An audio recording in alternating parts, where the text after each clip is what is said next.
जब लोकतंत्र की जमीन पर सत्ता की सल्तनत खड़ी हो जाए, जब प्रशासन वोट बैंक का सेवक बन जाए, जब हिंदू बोलने से डरे और पाकिस्तान जिंदाबाद कहने वाले मंचों पर दिखे, तब सवाल उठते हैं और जवाब खोजे जाते हैं रण क्षेत्र में। नमस्कार, मैं हूं संगीता झा और आपका स्वागत है रण क्षेत्र में। बता दें कि बगदीदी की मुगलिया सल्तनत में अधिकारी नहीं, घुसपैठिए मालिक है। ऐसा हम इसलिए कह रहे हैं क्योंकि आज बात होगी उस राज्य की जहां ताज पहन रखा है बगदीदी ने और राज्य को बना एक नई मुगलिया सल्तनत दिया है, जहां प्रशासन का मतलब है तुष्टीकरण और कानून का मतलब जो दीदी के एजेंडे में फिट हो वही न्याय है। आज बंगाल में अधिकारी नहीं, घुसपैठिए मालिक है। बांग्लादेशी घुसपैठिए और रोहिंग्या जो दीदी के वोट बैंक का हिस्सा बन चुके हैं, वो अब नियम बना रहे हैं और असली बंगाली, असली हिंदू डर में जी रहा है। और जब कोई नेता इस डर के खिलाफ खड़ा होता है, तब कोई इस सल्तनत के सिंहासन को ललकारता है तो उस पर जानलेवा हमला होता है। शुवेंदु अधिकारी, वो नाम जो आज बंगाल के हिंदुओं की आखिरी उम्मीद है, वो नेता जो जय श्री राम को अपराध नहीं अभिमान मानता है। और शायद यही बात दीदी को चुभती है क्योंकि उनके बंगाल में राम नहीं बोल सकते, लेकिन पाकिस्तान जिंदाबाद के नारे वालों को मंच मिल जाता है। सवाल उठता है कि क्या अब बंगाल की मुख्यमंत्री सबकी नहीं, सिर्फ एक मजहब की नेता बन चुकी हैं? और अगर नहीं तो फिर शुवेंदु अधिकारी पर हुए हमले पर एक एफआईआर तक क्यों नहीं, एक गिरफ्तारी क्यों नहीं हुई, एक बयान तक क्यों नहीं? क्यों दीदी जानती है कि अगर शुवेंदु की आवाज नहीं रोकी गई तो उनकी मुगलिया सल्तनत का ताज भी गिर जाएगा और बंगाल फिर एक बार राष्ट्र की राह पर लौटेगा। देखिए रिपोर्ट।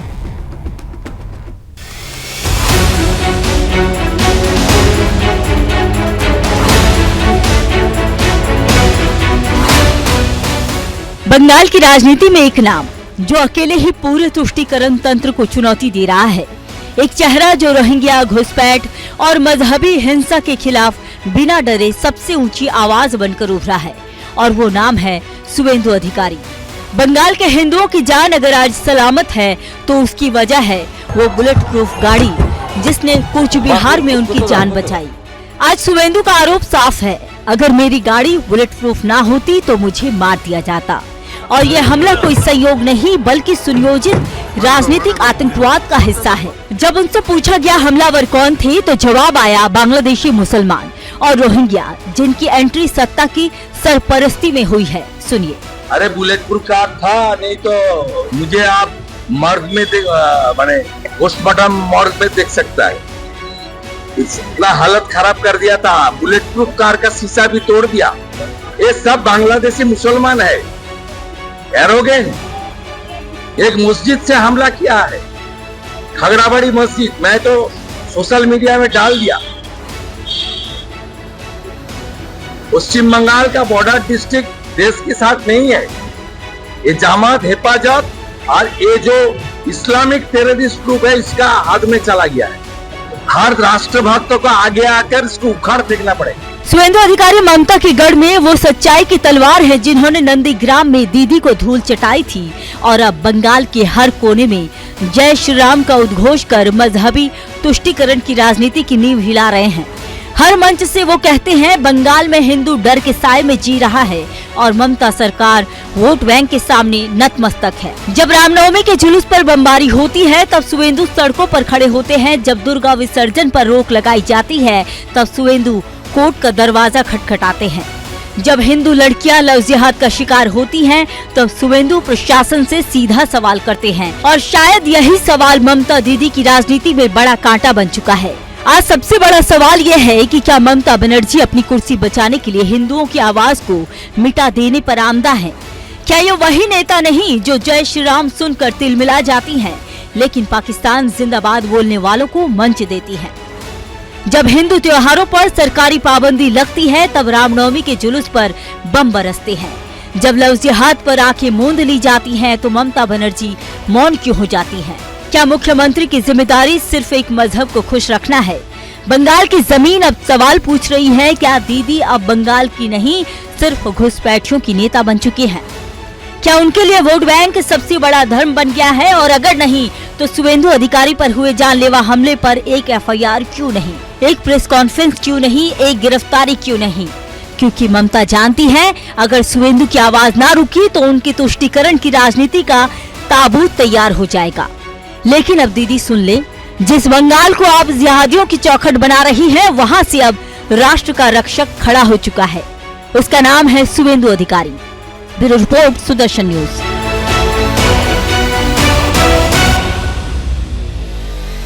देखिए, बंगाल में जो भी हिंसा होती है स्टेट स्पॉन्सर्ड, ये सुनिश्चित हो गया। मिदनापुर में भी जब वक्त बिल पास हुआ था तो कितने बड़े पैमाने पे हुआ था, घरों से खींच करके हिंदू परिवार के पिता पुत्र की हत्या हो गई, लोग पलायन करने में मजबूर हुए।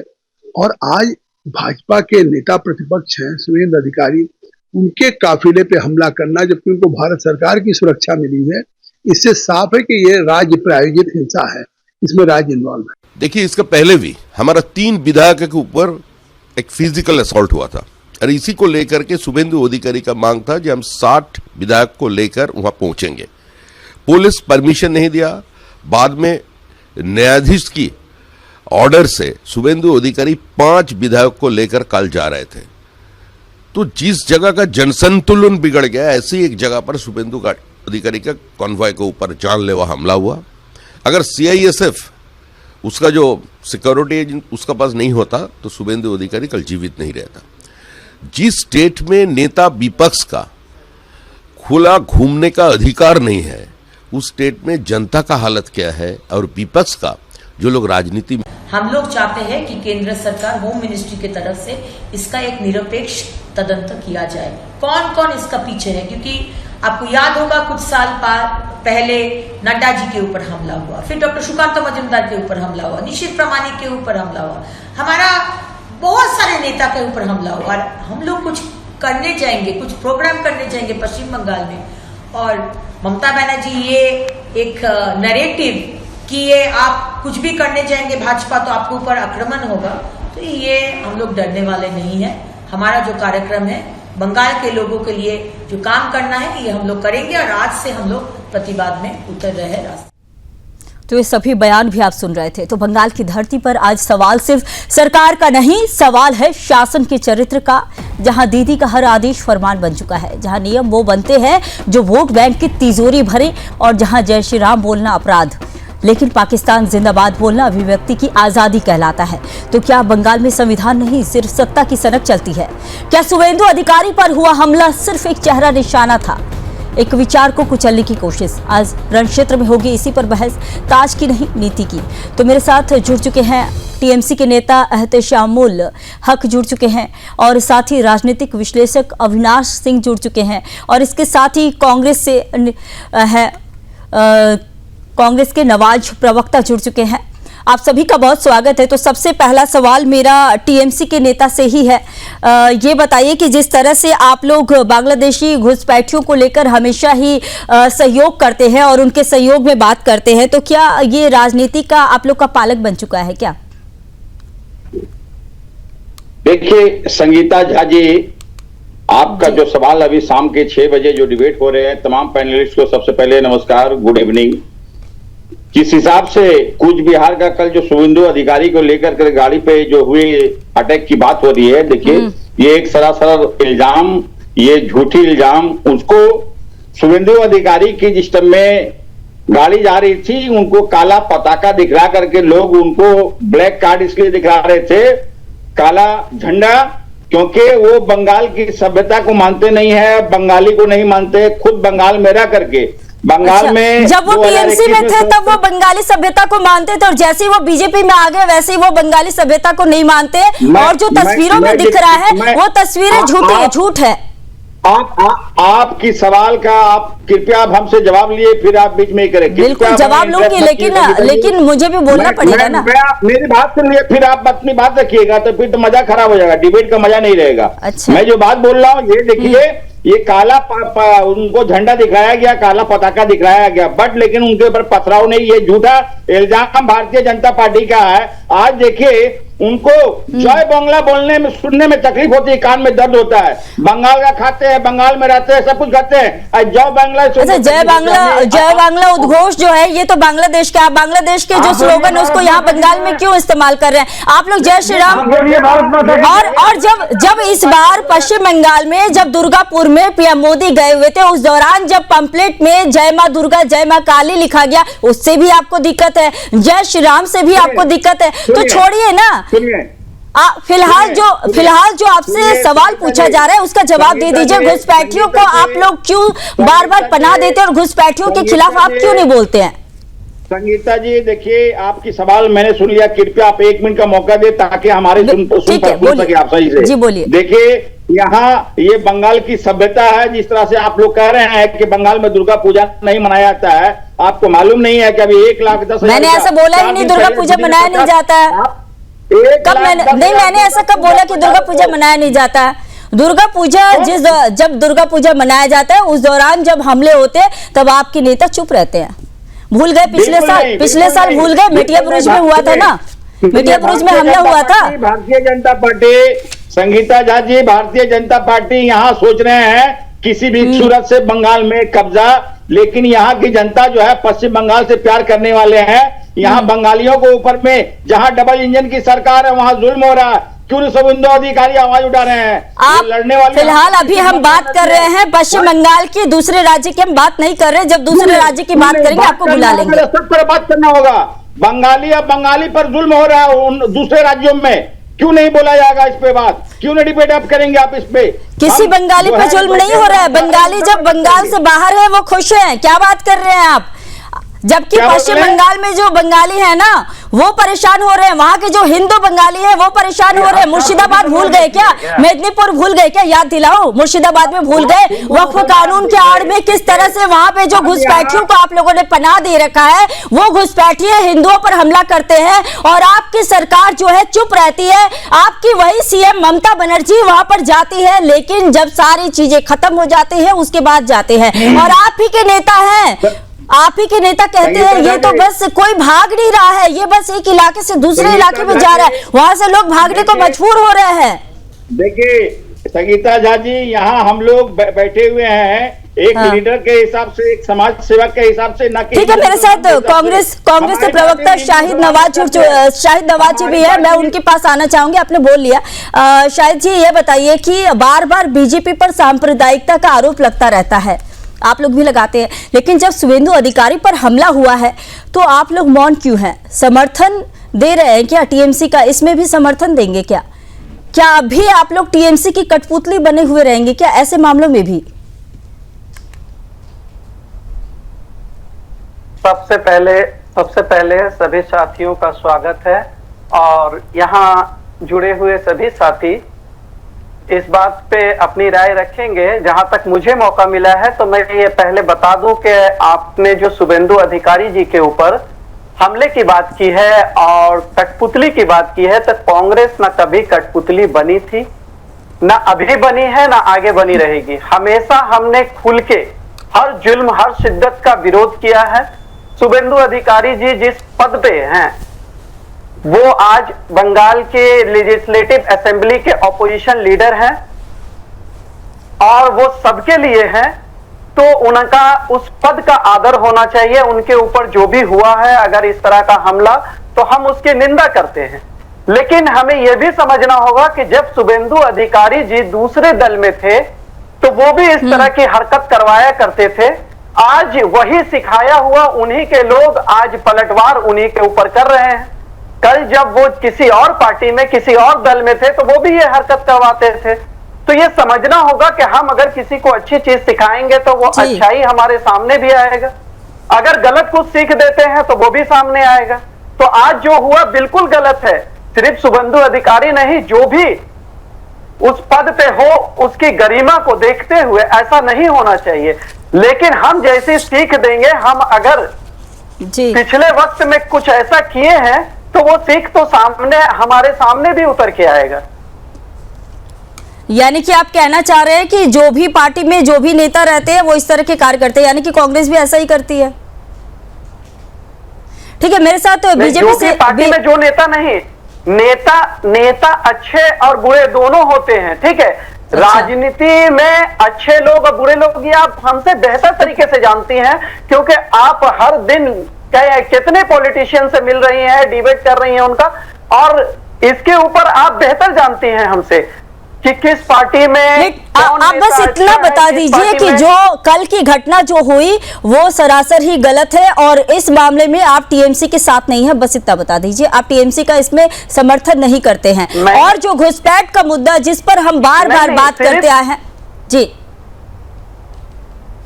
सिर्फ इसमें नहीं संगीता जी, सिर्फ इस मुद्दे को लेकर नहीं, जहां भी जुल्म गलत अगर कुछ भी हो रहा है तो हाँ वहां हम अगेंस्ट में खड़े हैं, ऑपोजिशन के तौर पे हम खड़े हैं, हमेशा हम इंसाफ के लिए लड़े हैं, हमेशा हक की लड़ाई लड़े हैं। तो जहां भी जुल्म जबर होगा हम उसके खिलाफ है, कांग्रेस पार्टी उसके खिलाफ है। ठीक है, बीजेपी से प्रवक्ता डॉक्टर निखिल प्रसून भी मेरे साथ जुड़ चुके हैं, बहुत स्वागत है आपका। आपसे मेरा सवाल है कि जिस तरह से कल शुभेंदु अधिकारी पर हमला हुआ, क्या वो दिखाता है कि टीएमसी अब आपसे डरने लगी है, यानी कि बीजेपी से डर रही है पश्चिम बंगाल में? आने वाले समय में देखिए 2026 में विधानसभा का चुनाव भी होना है। देखिए, पहले तो सभी दर्शकों को मेरा प्रणाम। देखिए, हमारे विपक्ष के नेता शुभेंदु अधिकारी पर जो जानलेवा हमला हुआ है, इसकी हम तीव्रतम शब्द भर्त्सना करते हैं और कोई समाज के व्यक्ति इसे स्वीकार नहीं कर सकता है। जिस तरह से तृणमूल के गुंडों ने उन्हें काले झंडे दिखाने के क्रम में उनकी बुलेट प्रूफ गाड़ी के शीशे को तोड़ा और उन सब पर जानलेवा हमला किया। अभी कुछ देर पहले ही टीएमसी के नेता बैठे हुए, उन्होंने बोला कोई हमला नहीं हुआ है, बस पानी की जो है बौछारें की गई है और पताका दिखाया गया है और ऐसा कुछ हुआ ही नहीं है, कोई हमला ही नहीं हुआ है, उन्होंने साफ कहा है। इनके नेता को देखिए, ये हमारे 200 से ज्यादा कार्यकर्ताओं की बलि इन लोगों ने ली है। 2021 से लेकर के और उससे 2019 से लेकर के अभी तक कई कार्यकर्ताओं को अपने प्राणों की आहुति देना पड़ी, कई कार्यकर्ताओं को मार करके पेड़ों पर लटका दिया गया, और जिस तरह से पूरे गांव में, हर एक बूथ पर, हर एक कस्बे में जिस तरह से इनका जो आतंकी जत्था है, जिस तरह से हमारे कार्यकर्ताओं को शुरू से धमका रहा है और जिस तरह से हिंसा की राजनीति को प्रश्रय दे रहा है, इसे सारा देश देख रहा है, सारा विश्व देख रहा है। आज के समय में बिहार जो और उत्तर प्रदेश जो कि हिंसक घटनाओं के लिए बदनाम माना जाता था, आज वहां किसी को एक थप्पड़ भी नहीं लगता, चुनाव संपन्न हो जाते हैं। और जिस तरह पश्चिम बंगाल में अभी चुनाव 7-8 महीने बाद होने वाले हैं, और जिस हिंसा का तांडव इन लोगों ने प्रदर्शित किया है, इससे हर सभ्य समाज के व्यक्ति के कान खड़े हो जाना चाहिए। यहाँ इन लोगों ने गांव-गांव में, गली-गली में, मोहल्लों में एक तरह से आतंकी जत्था बना रखा है, और वो जो क्षेत्र है, कुछ बिहार का क्षेत्र है, मालदा है, मुर्शिदाबाद है और नदिया है, नॉर्थ और साउथ 24 परगना है, इसमें एक तरह से पूरा कॉरिडोर बना हुआ है बांग्लादेश से। बांग्लादेशी घुसपैठियों का अतिक्रमण हो रहा है, वहां की डेमोग्राफी चेंज की जा रही है, और जिस तरह से जिहादी तत्व आकर के हमारे जो नेता है, वहां हमारे 3 एमएलए पर वहां पर पहले ही अटैक हो चुका है, कुछ दिन पहले भी हुआ था, और बूथ अध्यक्षों से लेकर के मंडल अध्यक्षों पर जिस तरह से हिंसा का तांडव चल रहा है, उसे लगता है कि लोकतंत्र की आत्मा कराह रही होगी और तृणमूल अपना आत्मविश्वास खोते चली जा रही है। इसलिए जमीनी पकड़ खोने के डर से वो हिंसा को एक हथियार के रूप में इस्तेमाल कर रहे हैं, ताकि जो ग्रास रूट लेवल पर जो बूथ कार्यकर्ता है, जो कि वोटरों को एकत्रित करते हैं, जो ग्रास रूट संगठन तैयार करते हैं, वो भयाक्रांत हो और राजनीतिक गतिविधियों से अपने आप को दूर कर लें। इस ऐसी परिस्थिति में मैं उन कार्यकर्ताओं का धन्यवाद और साधुवाद देता हूं जो कि अभी भी मैदान में डटे हुए हैं। ये युद्ध की स्थिति से भी बदतर है। आपने कुछ दिन पहले मुर्शिदाबाद में देखा किस तरह से 2 हिंदुओं की हत्या कर दी गई, उनके घरों को लूट लिया गया। ये लोग कौन है? ये जिहादी तत्व, इसे प्रश्रय देने वाले लोग कौन है? ये सत्ता के द्वारा पुष्पित, पल्लवित और पोषित तत्व हैं, जिन्हें कि स्थानीय प्रशासन का भी सहयोग मिलता है, और इन लोगों ने यहाँ की जनसंख्या, मैं आऊंगी शायद जी आपके पास, बोल लेने दीजिए, बदल दिया है। इसीलिए मैं ये अपील करना चाहूंगा, यहाँ के पुलिस प्रशासन में अब कुछ नहीं, अब मुझे लगता है कि यहाँ की व्यवस्था में बड़े क्षेत्र को केंद्रीय बलों के हवाले करना होगा। अगर जरूरत पड़े तो राष्ट्रपति शासन भी लगाना पड़े, केंद्र के अपने विवेक पर मैं छोड़ता हूं। मैं आदरणीय गृह मंत्री का भी आह्वान करता हूं कि जिस तरह से हमारे नेता शुभेंदु अधिकारी पर हमला किया गया है, इसकी उच्च स्तरीय जांच एनआईए से हो, और दूध का दूध, पानी का पानी हो, वहां के पुलिस कप्तान को भी निलंबित किया जाए। और वहां की कानून और व्यवस्था को सुधारने के लिए जो भी कदम उठाए जा सकते हैं केंद्र अपने स्तर से ले, वरना स्थिति बद से बदतर होती जा रही है। हर एक गांव में, गली में हमारे कार्यकर्ता प्रताड़ित हो रहे हैं और हमें भुगतना पड़ रहा है।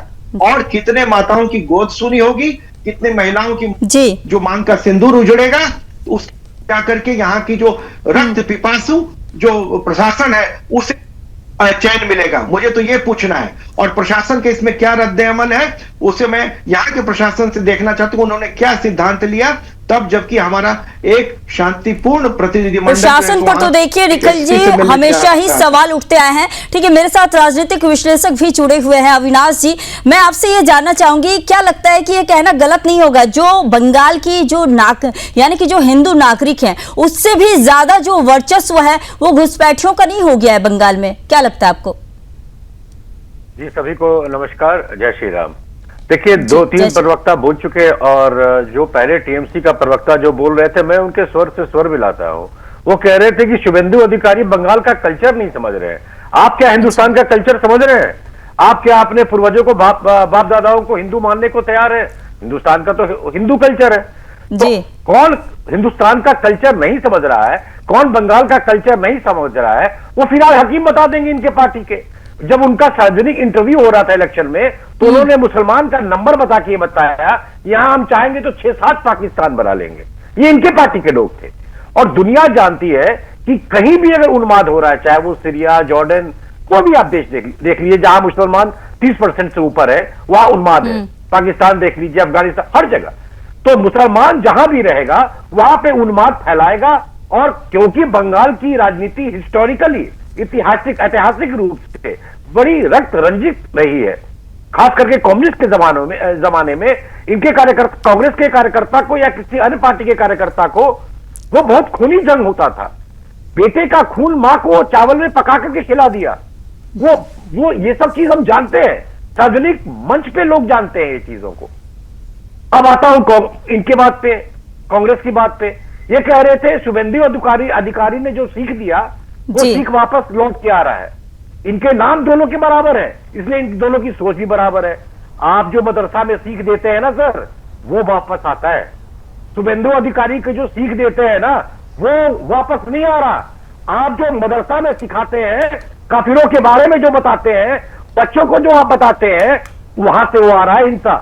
इसलिए ये गलतफहमी अपने लिए, अपने देश के लिए और अपने प्रांत के लिए मत पालिए। मैं ज्यादा से सुन रहा हूँ, लेकिन मैं इसके बाद मैं मौका पाऊंगा संगीता जी।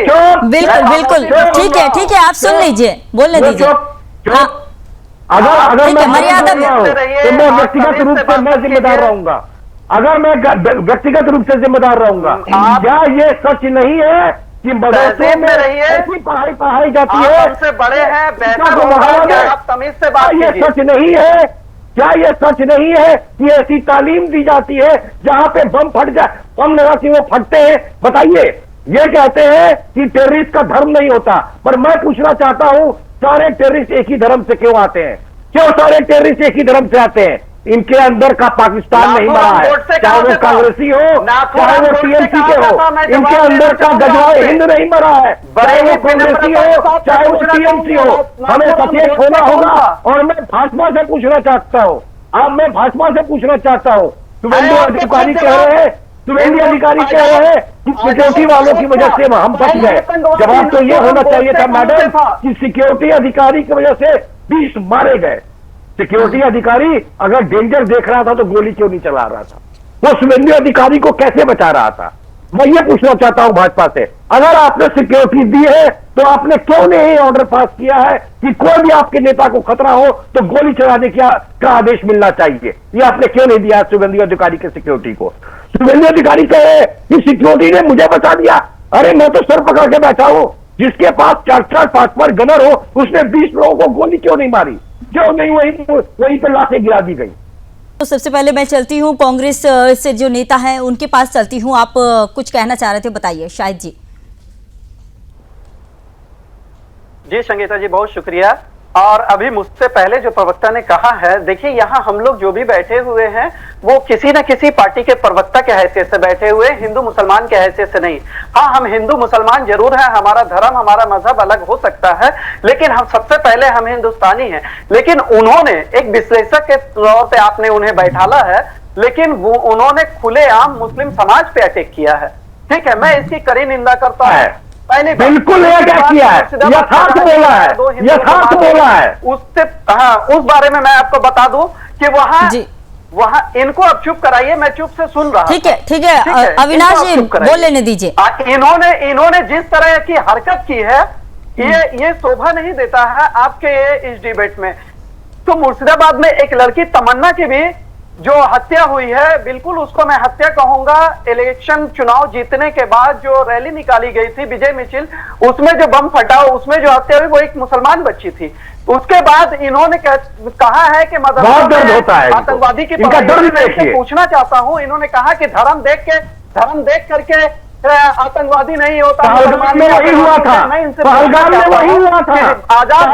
ठीक है, अविनाश जी इनको बोल लेने दीजिए, फिर आप जवाब दे दीजिएगा। जी, पार्लियामेंट में क्यों नहीं प्रियंका गांधी ने पार्लियामेंट में बोला? कराइए, ठीक है, सुनने की शक्ति रखिए, कौन करता है हिंदू मुस्लिम? ये जानते, ये देश जानते हैं कि बंटवारा कांग्रेस ने किया हिंदू मुस्लिम पे। आपने तो बंटवारा कर दिया देश का हिंदू मुस्लिम पे। आप क्या लंबी लंबी बातें बोल रहे हैं? अगर ये सुनेंगे नहीं सिर्फ चिल्लाने से नहीं होगा सर, सुन लीजिए। अरे आपका दिमाग खोल रखिए, हम भी सुन रहे थे, और भी प्रवक्ता सुन रहे थे। जहां तक बंगाल की हालत है, पूरे हिंदुस्तान को आपने जिस आग में ढकेला है। आप संगीता जी, इन्हें क्या आरएसएस के दफ्तर से आपने बुलाया है? ये तो लग रहा है कि आरएसएस के दफ्तर से आए हुए हैं। आप क्या पाकिस्तान से आए हैं? आप क्या हिंदुस्तान से आए हैं? आप काम किए हैं? आप और टीएमसी के एम है, बंगाल के लोग इस चीज को झेल रहे हैं। आप लोग दोनों क्या तार के नीचे से आए हैं? कोशिश कर रहे हैं, पागल के तार के नीचे से आए हैं क्या आप लोग दोनों? सुन लीजिए, सुनने की ताकत रखिए, सुनाइए, कर दीजिए ना। अरे ये मुल्क हमारा है, ताकत है आपको यहाँ से हटाने की। ये मुल्क हमारे, बांग्लादेश और पाकिस्तान करेंगे आप लोग, बांग्लादेश और पाकिस्तान करेंगे, बांग्लादेश और हिंदू मुसलमान से हट के तुमने धर्म के नाम पे मारा है। बांग्लादेश और पाकिस्तान तुम्हारा है, जिसको तुमने धर्म के नाम पे मारा है। अरे जब बच्चे पढ़ेंगे नहीं तो आतंकवादी बनेंगे, ये आप लोगों का तुम क्यों भेजते हो? आतंकवादी बनने क्यों भेजते हो? हिंदुस्तान क्यों भेजते हो? हिंदुस्तान के अवाम ने सत्ता सौंपा है। अरे मदरसे बंद नहीं हो रहे, 90,000 स्कूल बंद करने की बात आप लोगों ने की है। ठीक है, टीएमसी से अतशम जी हैं, उनसे मैं ले लेती हूँ जवाब, वो भी कुछ कहना चाह रहे हैं। अतशम जी, ये भी देखिए जो देखा जाता है बार बार कि जो जिस तरह से आपकी सरकार जो कार्य करती है, बार बार आपके सरकार पर आरोप लगते हैं कि आप जो है सिर्फ एक तरफा जो है आप लोग की कार्रवाई होती है। संगीता जी, कृपया आप हमें 1 मिनट का समय दिए और बीच में कोई बिल्कुल आप 1 मिनट समय इसलिए कि डिबेट का कोई मर्यादा होता है। आपका एक चैनल है जहां आपको रिप्रेजेंटेटिव आप कर रहे हैं नेताओं को, तमाम पार्टी के नेताओं को पूरी दुनिया देखती है, पूरा भारत देखता है। फिर आप मेरी बात कर रहे हैं, आप अभी जवाब बोल रहे देना चाह रहे थे, इधर आप बात कर रहे हैं, मर्यादा की बात कर रहे हैं आप लोग। ठीक है, आप जवाब दे दीजिए ना।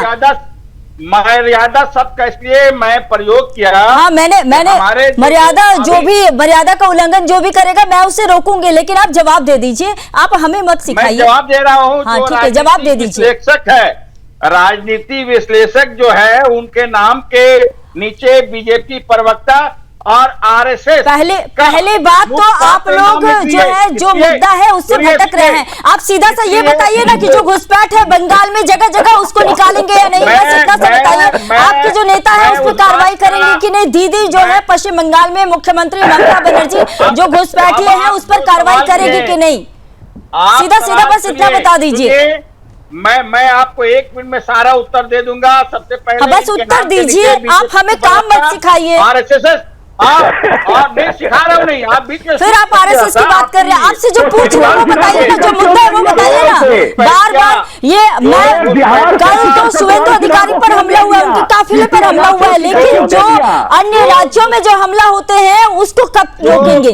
अभी फिर आने वाले समय में दुर्गा पूजा होना है, फिर एक बार दुर्गा पूजा में हम देखेंगे, त्योहारों में हम बार बार देखते हैं कि हर हिंदू के त्योहार में हमले होते हैं, तो ये त्योहार में जो हमले हैं ये आपकी सरकार कब रोकेगी, या सिर्फ आप लोग वोटों की राजनीति करेंगे? आप ही बोलिए, आप हमारे आप जो पूछ रहे हो वो जवाब ही नहीं दे रहे हैं, आपसे जो पूछा जा रहा है वो बताइए, बस आपसे जो पूछा जा रहा है वो जवाब दीजिए। कौन आरएसएस है, कौन क्या है, ये मत बोलिए, आपसे जो पूछ रहे हैं वो बताइए। मुझे अपनी बात रखने का पूरा अधिकार है। बिल्कुल आपकी बात रखने का अधिकार है, लेकिन जो सवाल कर रहे हो वो बताइए।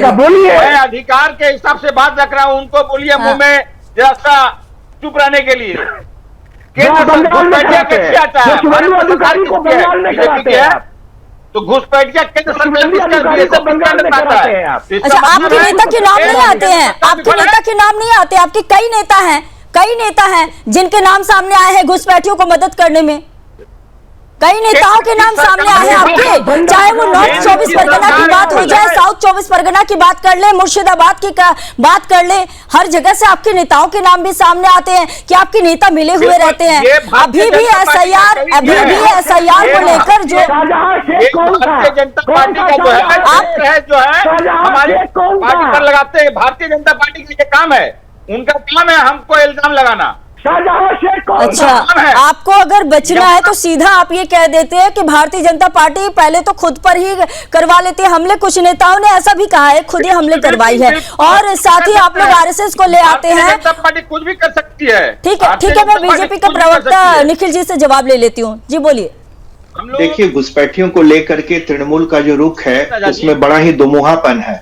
आपने देखा कि अभी जो मुख्यमंत्री है ममता बनर्जी, उन्होंने फोटो आइडेंटिटी कार्ड में जिस तरह से वोटर आईडी कार्ड में फोटो लगाने को लेकर के ताकि घुसपैठियों को रोका जा सके, बहुत बड़ा आंदोलन किया था 90 के दशक में, जिसमें कि कुछ लोग शहीद भी हुए, जिनकी याद में 21 जुलाई मनाया जाता है। दूसरी बात, उन्होंने संसद के पटल पर जिस तरह से कागजों को फाड़ा था जब वो विपक्ष में थी, यहाँ पर जो सीपीएम का जो शासन था, और उसमें जो घुसपैठियों के रूप में जो उनका वोट बैंक था उसका विरोध करने के लिए, इसके बाद जो है उन्होंने स्पीकर के ऊपर फेंक दिया था, स्पीकर के ऊपर में फेंका था, और वही महिला वही पार्टी आज सीएए का विरोध कर रही है। इसका मतलब जो हिंदू बांग्लादेश में प्रताड़ित हैं और जो वैध रूप से भारत में आकर के यहाँ की नागरिकता लेना चाहते हैं, उसके विरोध में यहाँ का प्रशासन है, हिंदुओं के विरोध में यहाँ का प्रशासन है। क्यों? क्योंकि वो चाहता है कि बांग्लादेश में उनकी प्रताड़ना होती रहे और सीएए यहाँ ना लागू हो, और इस तरह से वो हिंदुओं का समर्थक नहीं है। ये इस बात का पक्का सबूत है। मैं ये कहता हूं, आज चुनाव आयोग जो है दूध का दूध पानी का पानी कर रहा है, जो निर्क्षीर विवेक के साथ जो यहाँ घुसपैठी आए हुए हैं, उनको जिस तरह से नॉर्थ और साउथ 24 परगना में जिस तरह से कैंप लगा करके, टेंट लगा करके गांव के स्तर पर तृणमूल के गुर्गों के द्वारा उन्हें जाली जो पहचान पत्र दिए जाते हैं, जिसके आधार पर वो पूरे देश में चले जाते हैं। ये लोग पूरे देश के लिए खतरा है, पूरे देश की डेमोग्राफी को लोग चेंज कर रहे हैं, पूरे देश के लिए खतरा है। और आज ये विभिन्न जगहों पर जाकर के, चाहे दिल्ली हो, हरियाणा हो, पंजाब हो, कश्मीर हो, और या फिर महाराष्ट्र हो, पूरे देश में यहाँ के माध्यम से फैले हुए हैं। इन रोहिंग्या लोगों को और गुजरात, इन सब जगहों पर इन लोगों को फैलाने का अगर किसी ने काम किया है, पाप किया है, तो यहाँ तृणमूल के द्वारा पोषित सत्ता और उससे संलिप्त जो प्रशासन के लोग हैं, जिन्होंने भ्रष्टाचार और अराजकता के द्वारा बार-बार आरोप ऐसे भी लगते हैं कि बीजेपी जो है वो खुद जवाब नहीं है इनके पास, अपने ऊपर हमले करवाती है और उसके बाद टीएमसी का नाम ले लेती है। इस पर भी जरा सा जवाब दे दीजिए। अरे कार के नीचे, बॉर्डर में कार के नीचे से क्यों आते हैं आप लोग? सुरंग भी बनी हुई है, कई सुरंग भी बने हुए हैं, मेरे पास खुद भी अपडेट है, सुरंग भी बना दिया गया है। कार के नीचे से क्यों आते हैं आप लोग? पूछा है कभी टीएमसी ने? देखिए, इन्होंने एक बात कहा कि बंगाली भाषा को लेकर उन्होंने कहा कि बंगालियों के दुश्मन है। ये एक तरह से तृणमूल कांग्रेस जब अपना पूरी खिसकती हुई जमीन को फिर से संभालने के लिए हुए एक व्यर्थ का मुद्दा उठा रही है, बांग्लादेशियों को छांट करके। अरे जो लोग बांग्लादेशी हैं वो तो बंगाल के जो मुसलमान हैं, हिंदू, उनके सबसे बड़े दुश्मन है।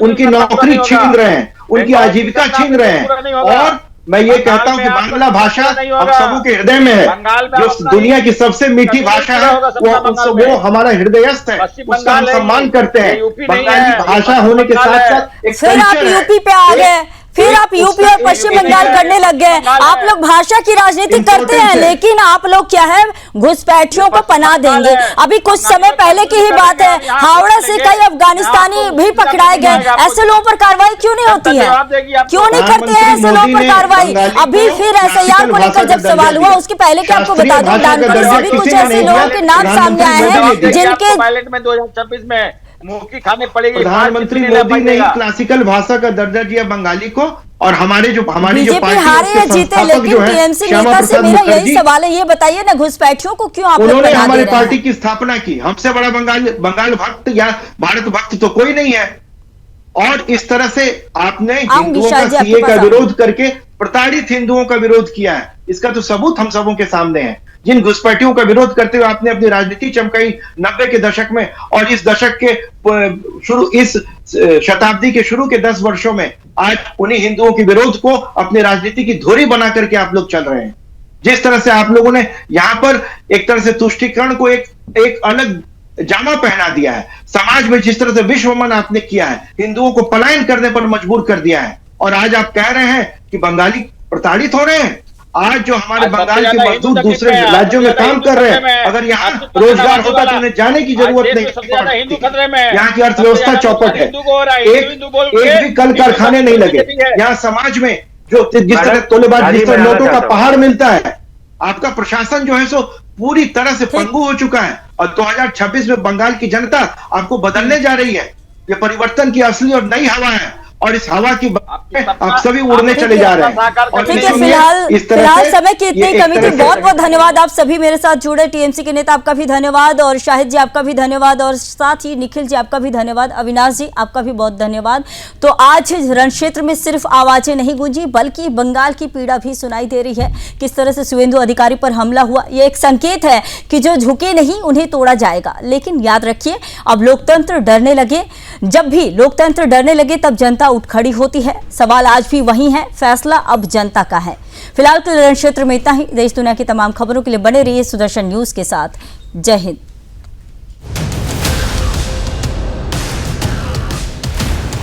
तो मोदी के नेता पर 1000 बांग्लादेशी रोहिंग्याओं का ओपन अटैक। जागो में जरूर देखिए प्रदोष चौहान के जी के साथ रात 8 बजे।